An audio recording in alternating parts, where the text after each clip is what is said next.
الحمد لله وكفى وسلام على عباده الذين اصطفى أما بعد فأعوذ بالله من الشيطان الرجيم بسم الله الرحمن الرحيم هن لباس لكم وأنتم لباس لهن وقال الله تعالى في مقام آخر وعاشروهن بالمعروف فإن كرهتموهن فعسى أن تكرهوا شيئا ويجعل الله فيه خيرا كثيرا سبحان ربك رب العزة عما يصفون وسلام على المرسلين والحمد لله رب العالمين اللهم صل على سيدنا محمد وعلى آل سيدنا محمد وبارك وسلم اللهم صل على سيدنا محمد وعلى آل سيدنا محمد وبارك وسلم اللهم صل على سيدنا محمد وعلى آل سيدنا محمد وبارك وسلم۔ گزشتہ سے پیوستہ جو ہمارے بیان کا عنوان تھا وہ تھا کہ خاوند کی 10 خطرناک غلطیاں، اور گزشتہ بیان کا عنوان تھا خاوند کے لیے 10 سنہری اصول۔ اور آج کا جو ہمارا موضوع ہے جس پر بات کرنی ہے وہ ہے کہ گھر کی زندگی کو خوشگوار اور متوازن رکھنے کے لیے خاوند کو کن ذمہ داریوں کو پورا کرنا پڑتا ہے، اس کا اپنے اہل خانہ سے کردار کیسا ہونا چاہیے، گھر میں رویہ کیسا ہونا چاہیے۔ تو اس عنوان پر یہ ہمارا اس رمضان المبارک کے اعتکاف کا آخری موضوع ہوگا، آپ حضرات بھی خوش ہو جائیے۔ تو تربیت ہسبینڈ، تربیت خاوند، تربیت شوہر، تربیت میاں، تربیت سرتاج، تربیت مجازی خدا، تربیت منع کے ابا، اور تربیتی میرے وہ کی آج آخری قسط ہے۔ بعض خواتین کہتی ہیں نا میرے وہ نے یہ کہا ہے، تو آج اس کی انشاءاللہ یہ آخری قسط ہے۔ امید ہے آپ لوگ دل بڑا کر کے اپنے ہوش و حواس قائم رکھ کر آج کی باتوں کو بھی سن لیں گے۔ بلکہ مجھے تو گھر کی خواتین سے یہ پیغام بھی ملا کہ کہیں خاوند حضرات غصے نہ ہو جائیں، آج دیکھ لو اسی بات پر گفتگو کرنی ہے یا کوئی اور عنوان چن لو۔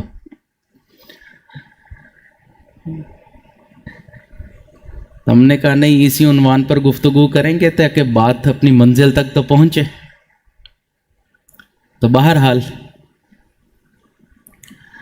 ہم اپنے عنوان کی طرف آتے ہیں۔ اللہ رب العزت نے قرآن مجید کے اندر 3 چیزیں باعث سکون بیان فرمائی ہیں۔ ایک بیوی خاوند کے لیے سکون کا باعث ہے۔ اللہ رب العزت ارشاد فرماتے ہیں وَمِنْ آیَاتِهِ أَنْ خَلَقَ لَكُم مِّنْ أَنفُسِكُمْ أَزْوَاجًا لِتَسْكُنُوا إِلَيْهَا، اور اس کی ایک نشانی یہ ہے کہ اس نے تمہارے لیے تم میں سے ہی بیویاں پیدا کیں تاکہ تم ان کے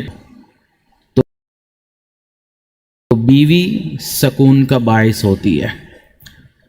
دوسری چیز جو باعث سکون ہے اور اللہ رب العزت نے قرآن مجید میں بھی بیان کی، وہ ہے کہ انسان اپنے گھر میں رہے۔ اس لیے گھر کو مسکن کہا جاتا ہے، جہاں انسان ٹھہرتا ہے، اور ٹھہراؤ کو سکون کہتے ہیں۔ اللہ رب العزت ارشاد فرماتے ہیں واللہ جعل لکم من بیوتکم سکنا، اور اس نے تمہارے لیے تمہارے گھروں کو سکون کی جگہ بنایا۔ اور تیسری چیز اللہ رب العزت نے جو باعث سکون بیان کی ہے، اور وہ ہے رات۔ یہ جو رات کا وقت ہے یہ سکون کا باعث ہے، اس کو اللہ رب العزت نے سکون کے لیے بنایا۔ اللہ تعالیٰ ارشاد فرماتے ہیں هو الذی جعل لکم اللیل لتسکنوا فیہ، اللہ وہ ہے جس نے تمہارے لیے رات بنائی تاکہ تم اس میں سکون حاصل کرو۔ تو معلوم ہوا کہ یہ تین چیزیں سکون کا باعث ہیں، ایک بیوی، ایک گھر اور ایک رات۔ تو جو نوجوان راتوں کے وقت میں اپنے گھر میں نہیں ہوتے، راتوں کے اوقات میں اپنے اہل خانہ کے ساتھ نہیں گزارتے، تو ان کی زندگی کے اندر 100% سکون نہیں ہوتا۔ جو بیوی سے دور ہوں گے یوں سمجھیں کہ وہ 33 ہو گئے، جو رات گھر سے دور گزاریں گے وہ 33% سکون سے دور ہو گئے، اور جو لوگ اپنے گھر سے دور ہوتے ہیں وہ بھی یوں سمجھیں کہ 33% سکون سے دور ہو جاتے ہیں۔ اگر کوئی انسان چاہتا ہے کہ میں 100% سکون حاصل کروں تو وہ یہ تینوں چیزوں کو اپنائے گا تو اس کی زندگی باعث سکون گزرے گی۔ لیکن کئی نوجوان ہیں جو رات کے وقت میں اپنے دوستوں کے ساتھ گپے ہانکتے رہتے ہیں، لیٹ نائٹ گھر میں آتے ہیں جب بالکل سونے کا وقت ہوتا ہے، جب وہ وقت ہوتا ہے کہ انسان کو پتہ ہی نہیں چلتا کہ میں نے تکیے پہ سر پہلے رکھا یا میری آنکھ پہلے لگی، اس وقت گھر میں آ۔ تو اس لیے رات اپنے گھر میں گزارنے کی عادت ڈالنی چاہیے، اپنے اہل خانہ کے ساتھ گزارنے کی عادت ڈالنی چاہیے۔ اللہ رب العزت نے رات آرام کے لیے اور دن کام کے لیے بنایا ہے، لہٰذا عشاء کے بعد محفلیں لگانا معیوب ہے۔ حضرت ابو برزہ رضی اللہ تعالیٰ عنہ روایت کرتے ہیں کہ ان رسول اللہ صلی اللہ علیہ وسلم کان یکرہ النوم قبل العشاء والحدیث بعدہا، کہ رسول اللہ صلی اللہ علیہ وسلم عشاء کے پہلے سونے کو اور عشاء کے بعد بات کرنے کو مکروہ اور معیوب خیال فرمایا کرتے تھے۔ ہاں اگر کوئی دینی پروگرام ہو تو اس کے لیے ساری رات بھی گزر جائے تو بھی تھوڑی ہے، لیکن عام عادت مبارکہ آپ صلی اللہ علیہ وسلم کی یہی تھی کہ عشاء کے بعد آپ صلی اللہ علیہ وسلم جلدی سو جایا کرتے تھے۔ حضرت والد صاحب اپنے گھر کی حالات بتاتے ہوئے فرماتے ہیں کہ میرے والد صاحب یعنی کہ اس عاجز کے دادا جو تھے وہ اتنا جلدی سونے کے عادی تھے کہ زندگی میں 2 مرتبہ ایسا ہوا کہ عشاء کی نماز کے بعد جب وتر ادا کر رہے تھے سجدے میں گئے اور وہیں پر سو گئے۔ تو پھر تہجد تک سونے کی عادت تھی تو تہجد تک سجدے کے اندر سوئے رہے، اتنا جلدی ان کو سونے کی عادت تھی۔ تو اسی طرح ہمیں بھی چاہیے کہ ہم اپنے گھروں میں جلدی سونے کی عادت ڈالیں۔ یہ رسول اللہ صلی اللہ علیہ وسلم کی سنت مبارکہ ہے، آپ کا پسندیدہ عمل ہے۔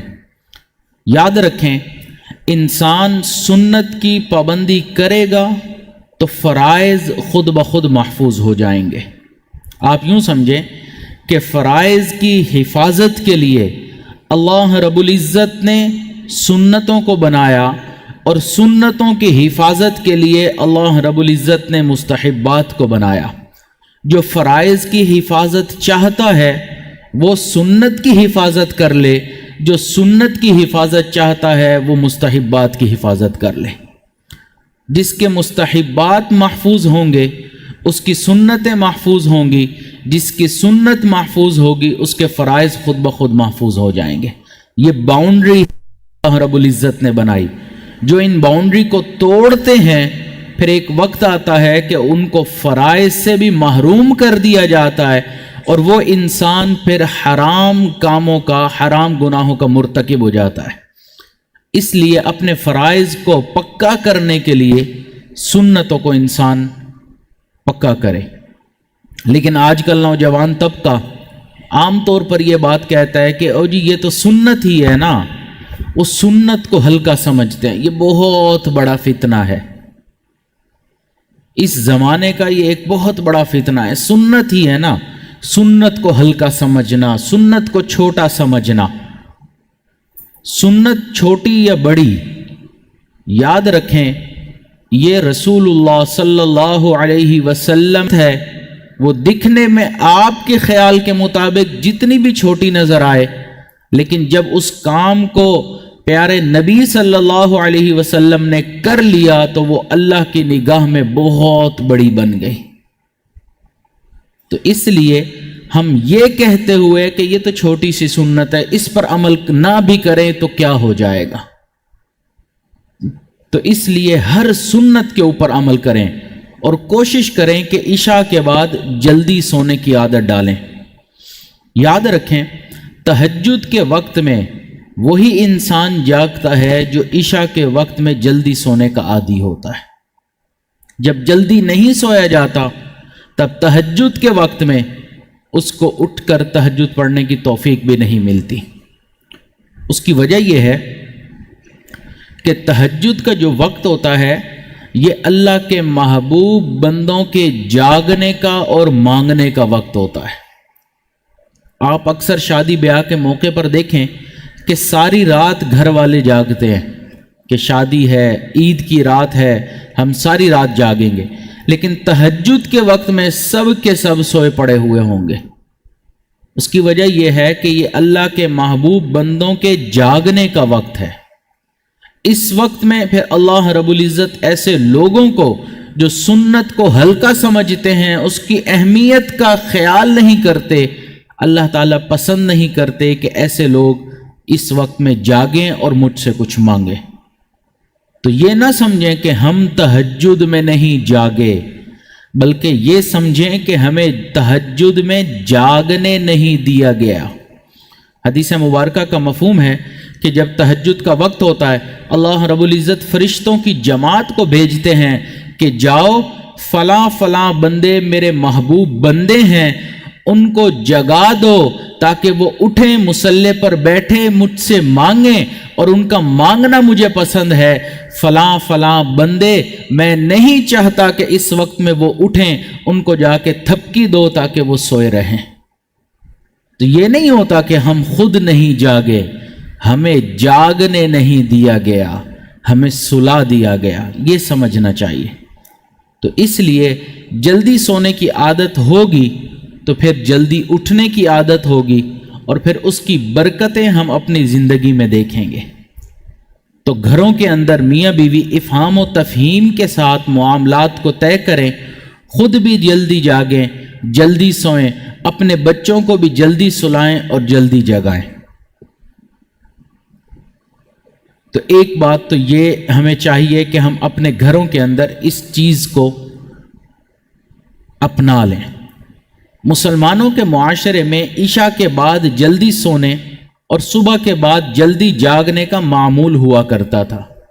نبی اکرم صلی اللہ علیہ وسلم کے زمانے میں تہجد کے وقت میں اگر کوئی شخص شہر کی گلیوں میں چلتا تھا تو ہر گھر سے قرآن مجید کی تلاوت کی آواز سنائی دیا کرتی تھی۔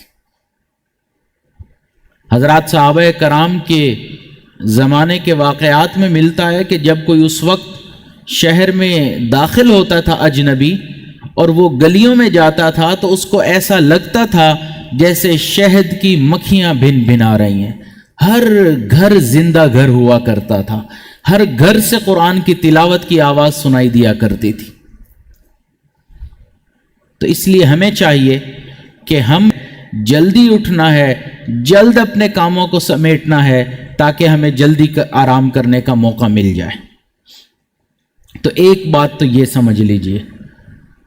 دوسری بات جو میاں بیوی کو خاص طور پہ خاوند کو سمجھنی ہے وہ یہ ہے کہ اپنے بچوں کے سامنے کبھی بھی اپنی بیوی کے ساتھ بحث و مباحثہ نہ کریں۔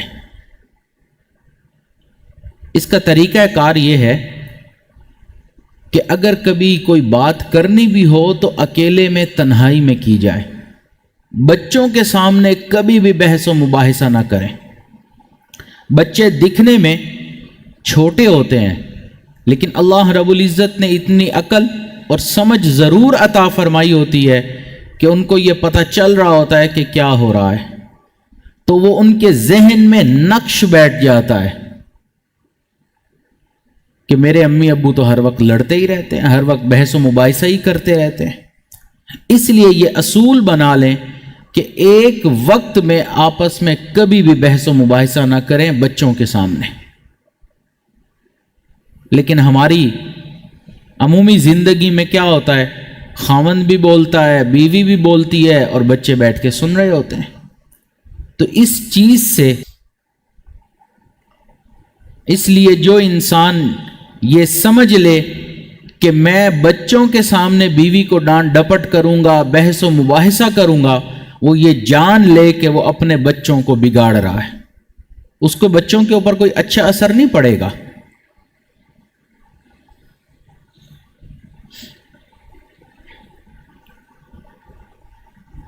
اگر کبھی بیوی کی طرف سے کوئی بحث کرنے کا موڈ ہو، کئی دفعہ ان کا بھی موڈ ہوتا ہے نا آج ہم بحث کریں گے، تو وہ تیار بیٹھی ہوتی ہیں، تو آپ پیچھے ہو جائیں، ایک سٹیپ پیچھے ہو جائیں، کیا ہوگا؟ کوئی فرق نہیں پڑتا کہ میں نے بحث نہیں کرنی.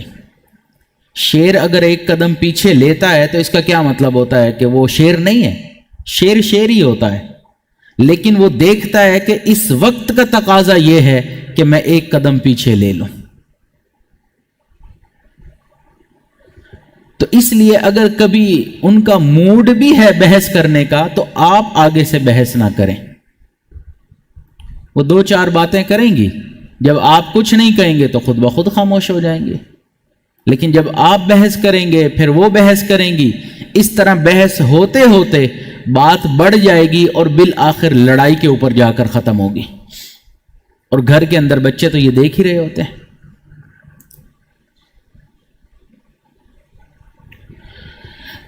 تو یاد رکھیں جو معاملات نرمی سے طے ہوتے ہیں نا، وہ سختی سے اور بحث و مباحثہ سے کبھی بھی طے نہیں. تو یاد رکھیں کہ نرمی سے جو معاملات طے ہوتے ہیں نا، وہ گرمی سے کبھی بھی طے نہیں ہوتے. اگر خاوند غصے میں آ گیا ہے اور آگے سے بیوی بھی غصے میں آ گئی ہے تو پھر آگے بحث ہوگی اور لڑائی ہوگی. تو اس لیے یہ بات یاد رکھیں کہ گھر کے ماحول کی خوشگواری کے لیے بچوں کے سامنے کبھی بے بحث و مباحثہ نہ کریں. تو پہلی بات، رات جلدی سونے کی عادت ڈالیں. دوسری بات، بچوں کے سامنے کبھی بھی بحث و مباحثہ نہ کریں. اور تیسری بات وہ یہ ہے کہ خاوند حضرات کئی مرتبہ اپنے گھر کے ماحول کے اندر توجہ ہی نہیں دیتے. گھر میں بچے کیا کر رہے ہیں، گھر کی جو خواتین ہیں وہ کیا کر رہی ہیں، اس طرف دھیان ہی نہیں دیتے. ان کو اپنے بزنس سے فرصتیں ہی نہیں ہوتی. اس وجہ سے پھر اولاد بگڑ جاتی ہے. اس لیے کہا گیا کہ لیس الیتیم قد مات والدہ بل الیتیم یتیم العلم والعمل. یتیم وہ نہیں کہ جس کے ماں باپ مر جاتے ہیں، بلکہ یتیم وہ ہوتا ہے جو علم اور عمل سے محروم کر دیا جاتا ہے. تو یہ بات ذہن نشین رکھیں کہ جس ماں کو تربیت کا طریقہ نہیں آتا اور باپ کے پاس گھر میں وقت دینے کے لیے فرصت نہیں، تو سمجھ لے کہ بچے یتیم ہیں. ان بیچاروں کی تربیت کبھی بھی نہیں ہو سکتی. اس لیے خاوند کو چاہیے کہ اپنے نظام الاوقات میں جہاں اور کام رکھے وہاں بچوں کی تربیت کا وقت ضرور رکھے. بیوی سے سن لے کہ گھر میں آج کیا ہوا، بچوں نے کیا کیا، بچی نے کیا کیا. پھر جس کو جو بات سمجھانی ہے اس کو اچھے انداز میں سمجھا دے. اور اگر مرد ہی گھر کے ماحول کا خیال نہیں کرے گا، فقط پیسے ہی لے کر آتا رہے گا اور خواتین کو اور گھر کی عورتوں کو کھلا کر کھلا خرچ کرنے کی اجازت دے رکھی ہوگی، ہر طرح کی سہولت دے گا، تربیت کا کوئی عنصر نہیں وہ اس کے اندر ہوگا، تو پھر گھر کا ماحول بگڑے گا. اس کو پتہ ہی نہیں ہوگا میرے بچے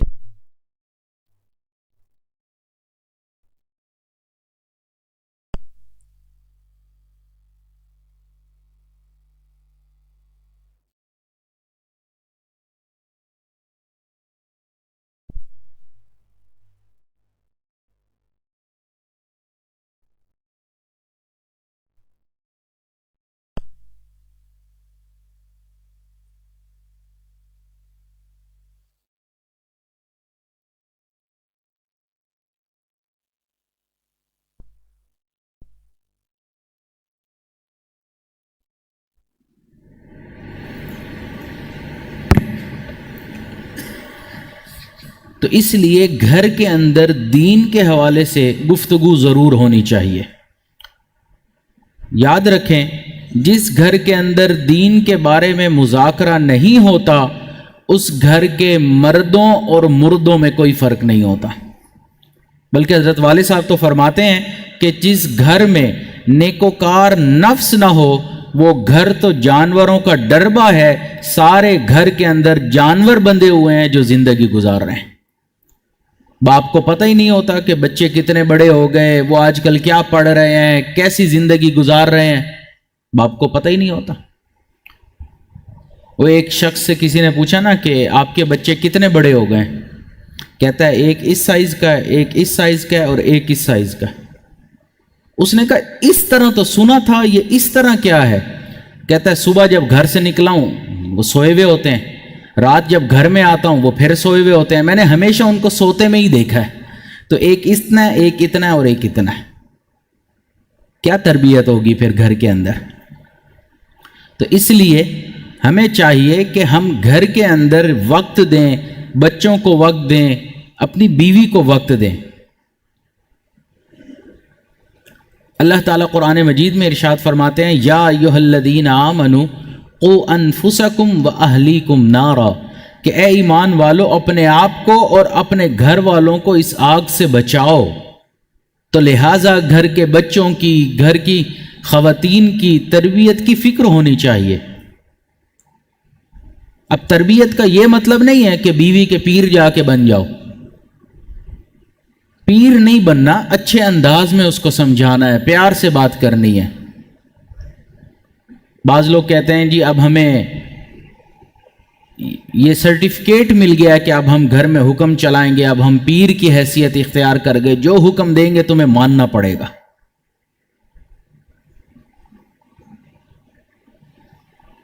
اگر آپ شیخ بنیں گے نا تو وہ آگے سے شیخ المشائخ ہوتی ہے، بڑے بڑے شیوخ کو اس نے سیدھا کیا ہوا ہوتا ہے، اس کو بڑا تجربہ ہوتا ہے۔ تو گھر کے اندر پیر نہیں بننا، اچھے انداز میں پیار سے بات سمجھانی ہے۔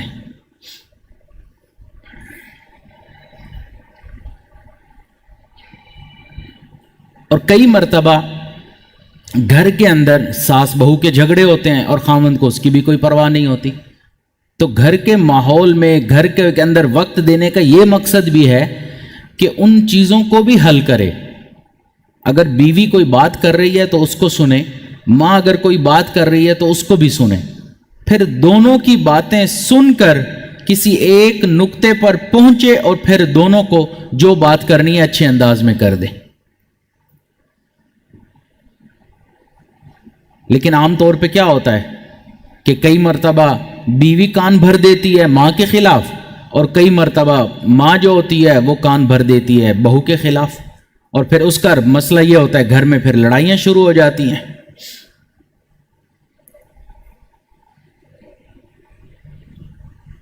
اور کئی جگہوں پہ تو ساس کا اتنا ہولڈ ہوتا ہے، وہ کہتی ہے کہ بہو نے جو بھی کام کرنا ہے نا اس کو NOC میرے سے لینا پڑے گا، جب تک میں نہیں کہوں گی، میری اجازت نہیں ہوگی، تم یہ نہیں کر سکتی، اس ٹائم سے اس ٹائم تک سونا ہے، اس وقت اتنا کھانا کھانا ہے، اس سے زیادہ یہ نہیں کرنا، اب یوں نہیں کرنا، اب بچوں کو کیوں ڈانٹ دیا، اب بچوں کو یہ کیوں کر دیا۔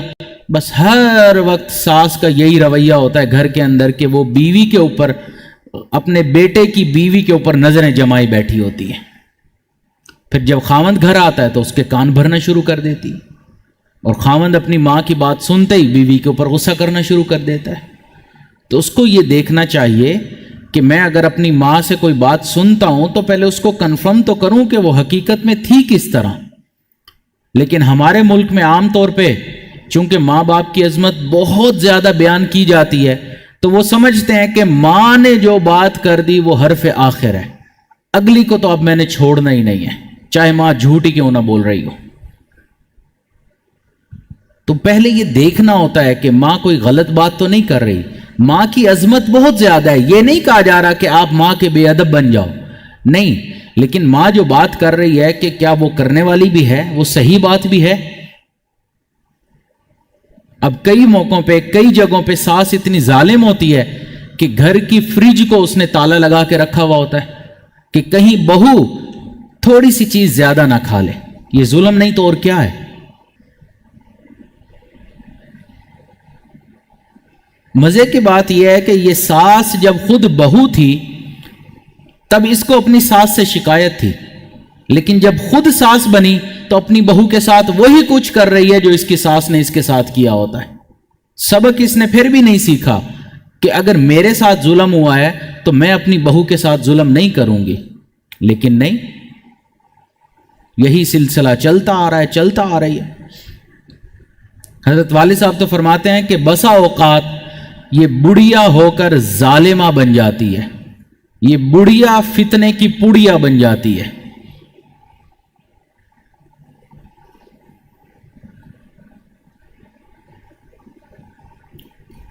عام طور پر جب کوئی انسان فوت ہو جاتا ہے نا تو اس کی یاد میں لوگ تصویر لٹکا دیتے ہیں نا دیواروں کے اوپر کہ جب بھی تصویر دیکھیں تو یاد آئے. تو بہوؤں کا کہنا یہ ہے کہ ساس یا چنگی ہوئے یعنی کہ اچھی ہوئے، ساس یا چنگی ہوئے یا دیوار اتے ٹنگی ہوئے، ورنہ ساس اگر ظالمہ جب بنتی ہے نا بیٹے کا گھر اپنے ہاتھوں سے خراب کر کے رکھ دیتی ہے، طلاق تک دلوا دیتی ہے.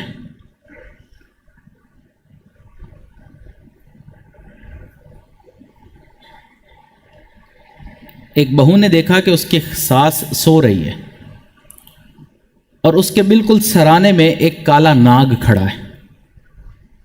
اب وہ ظالمہ ساس تھی. اچھا یہ سب ساسوں کی بات نہیں ہو رہی، جو ظالمہ ہیں ان کی بات ہو رہی ہے. اب وہ بڑی خوش ہو گئی کہ چلو آج سانپ اس کو ڈسے گا، اس کا کام تمام ہو جائے گا، میری زندگی چھوٹے گی. تھوڑی دیر تو سانپ کھڑا رہا، تھوڑی دیر کے بعد اس نے اپنا سر جھکایا اور وہاں سے چلا گیا. تو اب یہ لطیفہ ہے، سچ تو نہیں ہوتا لیکن لطیفہ ہے بات سمجھانے کے لیے. تو اس بہو نے سانپ کو روکا اور اس کو کہا کہ تم نے اس کو ڈسا کیوں نہیں؟ اس نے کہا میں ڈسنے تھوڑی سی زہریلی ہوتی ہیں کہ ان کی زبان سے جب لفظ نکلتا ہے تو اگلے کا دل دکھا کر جاتا ہے. تو اس لیے مرد کو چاہیے کہ وہ گھر کے ماحول پہ توجہ دے. کئی مرتبہ گھر کے اندر یہ بھی مصیبت بن جاتی ہے کہ خاوند اپنی بیوی کے لیے کوئی چیز لا کر نہیں دے سکتا. اگر وہ چاہتا ہے کہ آج میں اپنی بیوی کو کوئی اچھی کر دیں، بیٹے کے لیے ایک مصیبت کھڑی ہو جاتی ہے کہ ماں نے دیکھ لیا تو تم باہر سے کیوں لائے ہو، ایک وبال کھڑا ہو جائے گا گھر کے اندر. تو اب یہ چھوٹی چھوٹی باتوں کے اوپر ساسیں تنقید کر رہی ہوتی ہیں، گھر کا ماحول خراب کیا ہوتا ہے. تو یہاں پر پھر چاہیے خاوند کو کہ وہ اچھے انداز میں اپنی ماں کو سمجھائے، ان سے بات کرے کہ امی اس عورت کو آپ ہی پسند کر کے لائی تھی، آپ ہی نے اس کو میری بیوی بنایا تھا، اب اس کے جو حقوق ہیں وہ مجھے پورے کرنے ہیں. اور وہ حقوق نہ آپ نے میرے اوپر ڈالے، نہ میرے والد نے میرے اوپر ڈالے، وہ شریعت نے میرے اوپر ڈالے ہیں. اب اس کو کوئی چیز پسند ہے اور میں افورڈ کر سکتا ہوں تو وہ لا کر دینا میری ذمہ داری ہے، اس کو خوش رکھنا میری ذمہ داری ہے. دیکھیں نا، اب اس گھر کے اندر اس عورت کا نہ بھائی ہے، نہ باپ ہے، نہ کوئی اور محرم ہے، ایک خاوند ہی ہے نا. اگر اس عورت کو کوئی گیلا ہوگا، شکوہ ہوگا، کوئی خوشی کی بات کرنی ہے، غمی کی بات کرنی ہے، کچھ منگوانا ہے، کچھ کھانا ہے، جو بھی کچھ کرنا ہے، اس نے تو خاوند کو ہی کہنا ہے نا، وہ اور کس کو کہے. اور ماؤں کو یہ ہو جاتا ہے کہ میرے بیٹوں کو دیکھیں کام کہتی ہیں، میرے بیٹے کو یہ کر کے رکھا ہوا ہے. بھئی آپ بھی تو اپنے بیٹے کو کام کہتی ہیں نا، وہ آپ کا بھی تو کام کرتا ہے. تو اگر اپنی بیوی کے کر لیا تو کیا فرق پڑ گیا؟ ساسیں یہ تو چاہتی ہیں کہ ہمارا خاوند ہمارے قابو میں رہے، لیکن یہ نہیں چاہتی کہ ہمارا بیٹا اپنی بیوی کے قابو میں رہے. یہ بھی مزے کی بات ہے. اپنے خاوند کو تو اپنے کنٹرول میں رکھا ہوتا ہے. تو اس لیے گھر کے اندر اچھی زندگی گزارنے کے لیے خاوند کی یہ ذمہ داری ہے کہ بیلنس کر کے چلے. لڑائیاں کیوں ہوتی ہیں جب خاوند بیلنس نہیں کر پاتا؟ ایک طرف کی سنی، ادھر ڈانٹ ٹپٹ شروع کر دی، ادھر کی سنی اور ادھر سنانا شروع کر دیا. ہو، دو کان دیے ہیں کہ دونوں کانوں سے سنو اور پھر اس کے بعد فیصلہ کرو اور اپنے منہ سے کچھ الفاظ نکالو. لیکن ہم ایک آنکھ بند کر کے دیکھتے ہیں، ایک کان بند کر کے سنتے ہیں، ایک طرف کی سن لی دوسری طرف کی سنی ہی نہیں. تو یہ گھر کے خوشگوار ماحول کو خراب کرتا ہے. چوتھی بات جو خاوند حضرات کو اپنانی چاہیے تاکہ گھر کا ماحول خوشگوار رہے، وہ یہ کہ گھر کے اندر خاوند کو چاہیے کہ بیوی کے ساتھ پروقار انداز میں رہے. ایک غلط عادت جو خاوند حضرات میں دیکھی گئی، جب وہ گھر کے اندر آتے ہیں تو ان کو نہ بیٹھنے کا طریقہ، نہ اٹھنے کا طریقہ، نہ کپڑے پہننے کا طریقہ، گندے بنے پھرتے ہیں اور سمجھتے ہیں کہ بیوی کو ہمارے لیے سنورنا چاہیے، ہمیں تو بیوی کے لیے سنورنے کی کوئی ضرورت ہی نہیں ہے. ہمارے جسم سے چاہے پسینے کی بو آ رہی ہے، ہمارے کپڑے گندے ہیں، ہمارے منہ سے سگریٹ کی بو آ رہی ہے، ہمیں کوئی فرق نہیں پڑتا کیونکہ بیوی نے ہمارے لیے سنورنا ہے، ہمیں تو ضرورت ہی نہیں اس کے لیے سنورنے کی. تو یہ ایک بہت بڑی غلط فہمی ہے. بعض لوگوں کے منہ سے تو سگریٹ کی ایسی بو آتی ہے کہ 10 فٹ کی دوری پر بیٹھے ہوئے آدمی کو بیٹھنا مشکل ہو جاتا ہے. تو بیوی پتہ نہیں کیسے ان کے ساتھ گزارا کر لیتی ہے، اللہ ہی جانے. اس کی ہمت ہے کہ جیسے لوگوں کے ساتھ گزارا کر رہی ہوتی ہے. نبی اکرم صلی اللہ علیہ وسلم کی عادت مبارکہ تھی. حضرت عائشہ رضی اللہ تعالیٰ عنہ فرماتی ہیں کہ جب گھر کے اندر تشریف لاتے تو نہایت خندہ پیشانی کے ساتھ مسکراتے ہوئے داخل ہوتے اور گھر والوں کو سلام کرتے اور مسواک کیا کرتے تھے. اور یہ مسواک کیوں کیا کرتے تھے؟ اپنے منہ کو صاف کیا کرتے تھے تاکہ باہر سے اگر کوئی چیز ایسی کھا لی ہے کہ جس کی وجہ سے منہ کی ایسی مہک ہو گئی ہے جو بیوی کو ناپسند ہوگی تو میں اپنے منہ کی صفائی کر لوں. کبھی ہم نے اس سنت پر بھی عمل کیا؟ یہ بھی تو سنت ہے نا. سنتوں کے متلاشی تو ان تمام چیزوں کو دیکھتے ہیں. اور پھر آگے فرماتی ہیں کہ نبی علیہ الصلوۃ والسلام جب گھر تشریف لاتے تو سب سے پہلے وضو کیا کرتے تھے. وضو کیوں فرماتے تھے؟ تاکہ ہاتھ بھی صاف ہو جائیں، چہرہ بھی صاف ہو جائے، منہ بھی دھو لیا. اب انسان اگر گھر والوں کے پاس بیٹھے گا تو اس کے چہرے کے اوپر ایک تازگی ہوگی. اگر مٹی کے کوئی اثرات بھی ہیں تو وہ زائل ہو جائیں گے. تو ایک باوقار طریقے سے انسان گھر والوں کے ساتھ رہے. یہ اب چھوٹی چھوٹی باتیں ہیں لیکن خاوند حضرات ان کا خیال نہیں رکھتے، اس وجہ سے پھر طبیعتوں کے اندر نفرتیں آ جاتی ہیں. طبیعت ایک دوسرے کی طرف مائل ہی نہیں ہوتی. حضرت حکیم ترمذی رحمہ اللہ ایک بزرگ گزرے، ان کے بارے میں ان کے حالات زندگی میں لکھا ہے کہ وہ اپنے گھر والوں کے سامنے، اپنی بیوی کے سامنے ناک بھی صاف نہیں کیا کرتے تھے، اس لیے کہ جب انسان ناک صاف کرتا ہے تو دوسرے کی طبیعت پر بوجھ ہوتا ہے، اس کو عجیب لگتا ہے. تو وہ بیوی کے سامنے ناک بھی صاف نہیں کرتے تھے تاکہ اس کے دل کے اندر کوئی ملال بھی نہ آئے. اتنا خیال کرتے تھے. آج ہم اپنی زندگیوں کو دیکھ لیں، ہم میں سے ہر کوئی اپنا اپنا جانتا ہے. تو اس لیے گھر کے اندر رہنا ہے تو باوقار طریقے سے رہیں. ایک طریقہ ہوتا ہے، ایک سٹینڈرڈ آف لائف ہوتا ہے. اس کو جس طرح ہم باہر برقرار رکھتے ہیں گھر میں بھی برقرار رکھیں. اگر بیوی کے لیے ہم چاہتے ہیں کہ بیوی ہمارے لیے سجے سنورے تو ہمیں بھی تو اس کے لیے اچھے کپڑے پہننے ہیں نا، ہمیں بھی پرفیوم لگانا ہے، ہمیں بھی اپنے آپ کو صاف ستھرا رکھنا ہے. تو یہ دونوں طرف سے بیلنس ہوگا تو زندگی متوازن گزرے گی. تو چوتھی بات جو خاوند کو اپنانی ہے کہ گھر میں باوقار زندگی گزارے. پانچویں بات، مردوں کو چاہیے کہ اپنی بیویوں سے درگزر والا معاملہ کرے. چھوٹی موٹی باتوں کا بتنگڑ نہ بنایا کرے، بلکہ بیوی سے اگر کوئی چھوٹی موٹی باتیں ہو جائیں تو ان کو معاف کر دیا کرے، اندر برکت ہوگی. لیکن آج کل خاوند حضرات چھوٹی چھوٹی بات کے اوپر غصہ دکھا بیٹھتے ہیں، بلکہ حد تو یہ ہے کہ مارتے ہیں، پیٹتے ہیں. کیا داڑھی والے، کیا پگڑی والے،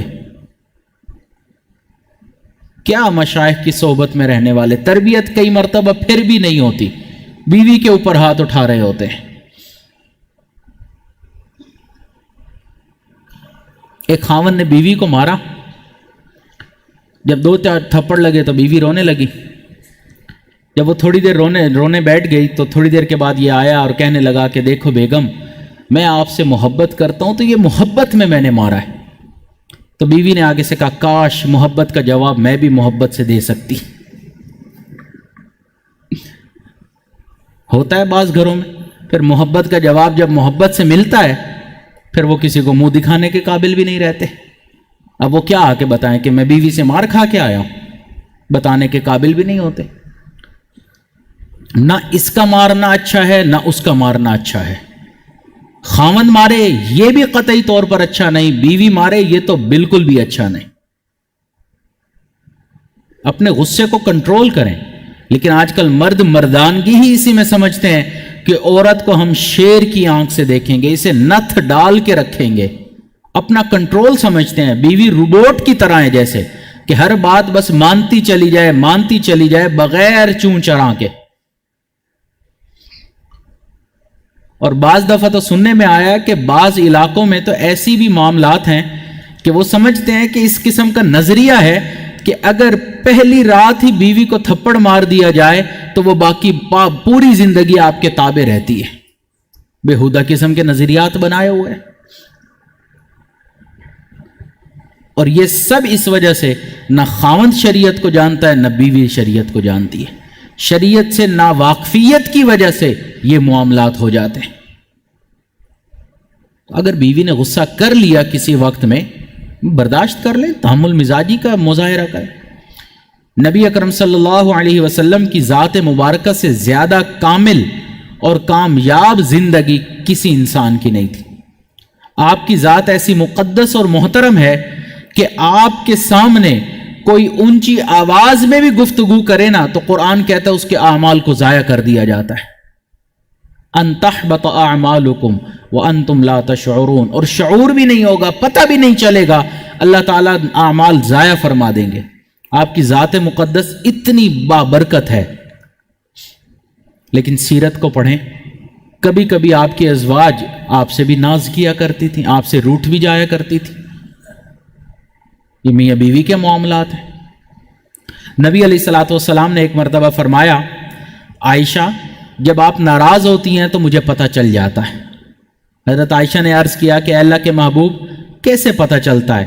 آپ نے فرمایا کہ عائشہ جب آپ خوش ہوتی ہیں تو آپ کہتی ہیں لا ورب محمد، محمد صلی اللہ علیہ وسلم کے رب کی قسم، اور جب آپ ناراض ہوتی ہیں تو آپ کہتی ہیں لا ورب ابراہیم، ابراہیم کے رب کی قسم، تو مجھے پتہ چل جاتا ہے کہ آپ مجھ سے ناراض ہیں۔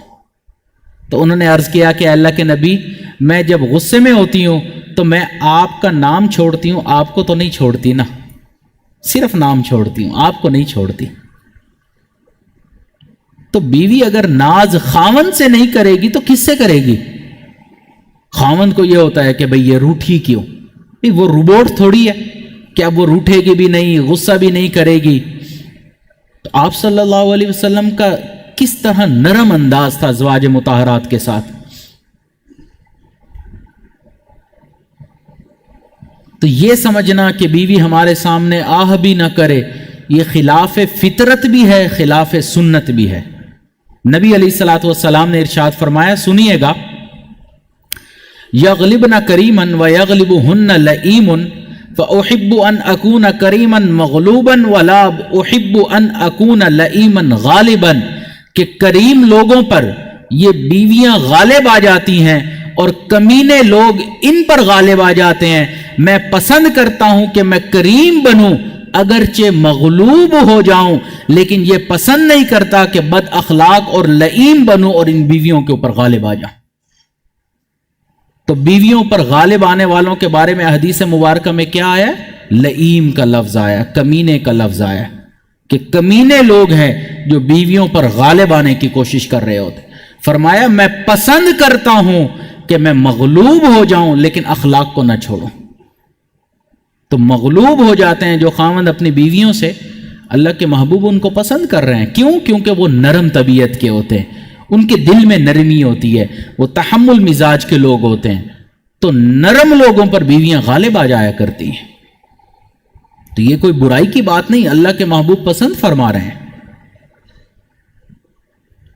لیکن ہمارے معاشرے میں تمہاری جرت کیسے ہوئی مجھے یہ بات کرنے کی؟ تم میرے سر کے اوپر چڑھتی چلی جا رہی ہو.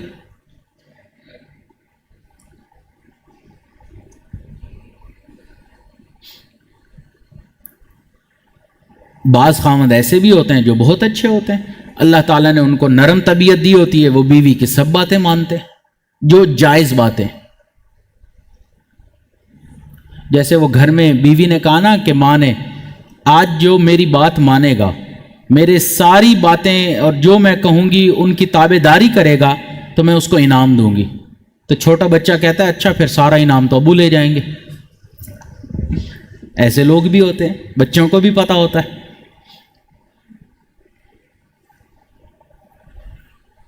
اور بعض بیویاں بہت بھولی بھالی بھی ہوتی ہیں، ان کو پتہ بھی نہیں ہوتا کہ میں بات کیا کر رہی ہوں. جیسے وہ ایک نوجوان نے دوسرے سے کہنے لگا کہ اللہ ایسی بھولی بھالی بیوی کسی کو نہ دے جیسے مجھے دی. اس نے کہا کیا ہوا؟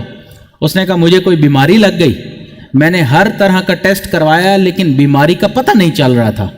تو ایک دن میں پریشان گھر میں بیٹھا تھا تو میں نے بیوی کو بتایا کہ پتہ نہیں چل رہا کہ بیماری کون سی ہے. تو میری بیوی اتنی بھولی بھالی کہنے لگی ایک مرتبہ پوسٹ مارٹم کر کے دیکھ لو.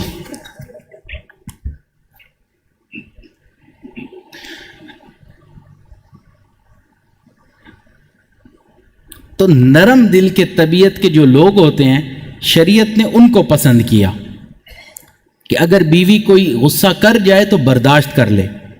حدیث مبارکہ میں ہے اگر کوئی عورت خاوند کے غصے پر صبر کرے تو اللہ رب العزت اس کو صبر ایوب کا اجر عطا فرمائیں گے. اسی طرح اگر کوئی مرد اپنی بیوی کے غصے پر صبر کر لے تو اللہ تعالیٰ اسے صبر آسیہ کا درجہ عطا فرمائیں گے. احیاء علوم الدین میں یہ حدیث مبارکہ نقل ہوئی ہے. تو جب صبر کا اتنا اجر و ثواب ملتا ہے تو ہم چھوٹی چھوٹی باتوں پر صبر کر لیں. حضرت تھانوی رحمہ اللہ نے ایک واقعہ لکھا ہے کہ ایک آدمی کی بیوی سے کوئی غلطی ہو گئی تو اس نے سوچا کہ اب اس سے غلطی ہو گئی ہے، نادم بھی ہے، شرمندہ بھی ہے، اب اس کو میں کیا سزا دوں؟ اللہ کی بندی ہے، میں معاف کر دیتا ہوں. تو یہ سوچ کے اس نے معاف کر دیا کہ اللہ کی بندی سے غلطی ہو گئی ہے، نادم ہے، شرمندہ ہے. کچھ عرصے کے بعد اس مرد کی وفات ہو گئی. تو کسی نے خواب میں دیکھا، پوچھا آگے کیا بنا؟ اس نے کہا اللہ تعالیٰ نے مجھے معاف کر دیا. انہوں نے کہا کیسے معاف کیا؟ انہوں نے کہا اللہ تعالیٰ نے کہا کہ فلاں موقع پر تو نے اپنی بیوی کو یہ کہہ کر معاف کیا تھا کہ یہ اللہ کی بندی ہے، میں اس کو معاف کرتا ہوں. آج میں تجھے یہ کہہ کے معاف کرتا ہوں تو اللہ کا بندہ ہے، میں تجھے معاف کرتا ہوں. تو ہم بھی اسی طرح گھر کے اندر چھوٹی موٹی غلطیاں معاف کریں.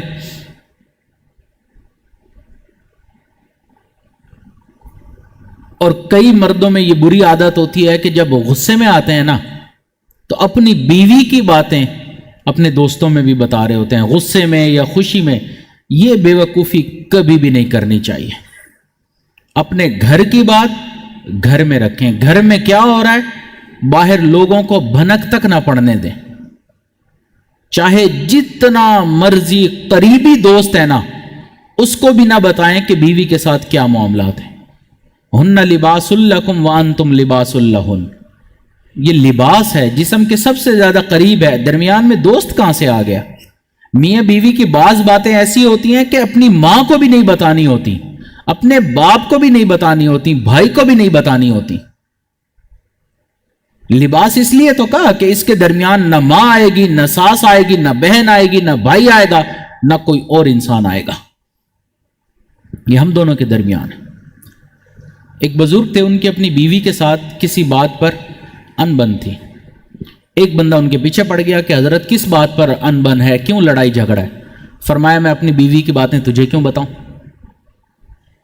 کچھ عرصے کے بعد جب بات نہیں بن پائی تو طلاق ہو گئی، دونوں سیپریٹ ہو گئے.